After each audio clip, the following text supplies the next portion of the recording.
അങ്ങനെ ഒടുക്കം അതും സംഭവിച്ചിരിക്കുന്നു. നവകേരള സദസ്സിൽ അങ്ങോളം ഇങ്ങോളം പ്രതിപക്ഷത്തെ ഒറ്റ കാരണം പറഞ്ഞുകൊണ്ടാണ് പിണറായി വിജയൻ തൻ്റെ 140 മണ്ഡലയാത്ര പൂർത്തിയാക്കിയത്. അവിടങ്ങളിലൊക്കെ അദ്ദേഹം ആണയിട്ട് പറയാൻ ശ്രമിച്ചത് കേന്ദ്രത്തിനെതിരായ പ്രശ്നത്തിൽ സർക്കാരിനൊപ്പം പ്രതിപക്ഷം നിൽക്കുന്നില്ല എന്നതാണ്. സത്യത്തിൽ കേന്ദ്രം എന്ന ഒറ്റ ഘടകം മാത്രമല്ല കേരളത്തിന്റെ പ്രശ്നം എന്നതാണ് പ്രതിപക്ഷം ഉയർത്തിക്കാട്ടുന്നത്. അതുകൊണ്ട് തന്നെയാണ് പ്രതിപക്ഷ നിര കേരളത്തിൻ്റെതായ സകല പ്രശ്നങ്ങളും ഉയർത്തിക്കാണിച്ചുകൊണ്ട് യുദ്ധത്തിന് ഇറങ്ങി പുറപ്പെട്ടത്. അതിൻ്റെ കാഴ്ചകളൊക്കെ നമ്മൾ കണ്ടതുമാണ്. എന്തായാലും ആ കാറ്റും കോളുമൊക്കെ കഴിഞ്ഞപ്പോൾ പിണറായി നെഞ്ചിവിരിക്കൽ അല്പം കുറച്ചിട്ട് കാര്യങ്ങളിലേക്ക് വന്നു തുടങ്ങിയിട്ടുണ്ട്. അതാണിപ്പോൾ പ്രതിപക്ഷ നിരയെ കേന്ദ്ര സർക്കാരിനെതിരെ സംസാരിക്കാൻ ക്ഷണിച്ചതും.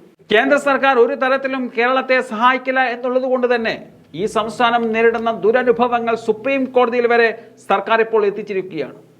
അവിടുന്ന് കേരളത്തിന് അനുകൂലമാവുന്ന തരത്തിൽ കേന്ദ്രത്തിന് നോട്ടീസ് സുപ്രീം കോടതി നൽകുകയും ചെയ്തിട്ടുണ്ട്.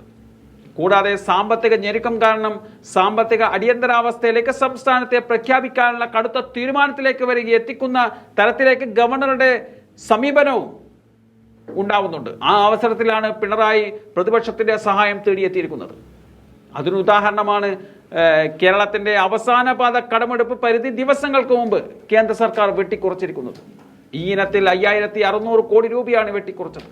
എന്തായാലും കേന്ദ്ര സർക്കാരിന്റെ അവഗണനക്കെതിരെ മുഖ്യമന്ത്രി വിളിച്ച യോഗത്തിൽ പ്രതിപക്ഷം പങ്കെടുക്കുമെന്നാണ് അറിയിച്ചിരിക്കുന്നത്. ഓൺലൈനായിട്ടായിരിക്കും പങ്കെടുക്കുക. പ്രതിപക്ഷ നേതാവ് വി.ഡി. സതീശൻ, പ്രതിപക്ഷ ഉപനേതാവ് പി.കെ. കുഞ്ഞാലിക്കുട്ടി എന്നിവർക്കാണ് യോഗത്തിൽ ക്ഷണം ലഭിച്ചിരിക്കുന്നത്.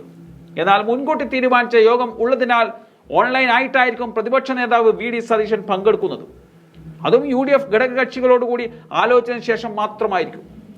എന്തായാലും പ്രതിപക്ഷത്തെ നിരന്തരം കുറ്റപ്പെടുത്തിയിരുന്നവർ തന്നെ ഒടുക്കം പൊതുശത്രു എന്ന നിലയ്ക്ക് കേന്ദ്രത്തിനെതിരെ ഒരുമിച്ചിരിക്കാൻ തീരുമാനിക്കുമ്പോൾ തന്നെ കേരളത്തിന്റെ പിടിപ്പുകേടിനെ എടുത്തു കാണിക്കുകയും ചെയ്യും പ്രതിപക്ഷം. അതുകൊണ്ട് തന്നെ യോഗത്തിന് ശേഷമുള്ള പ്രതിപക്ഷം എടുക്കാൻ പോകുന്ന ഓരോ തീരുമാനവും നിർണായകമായിരിക്കും.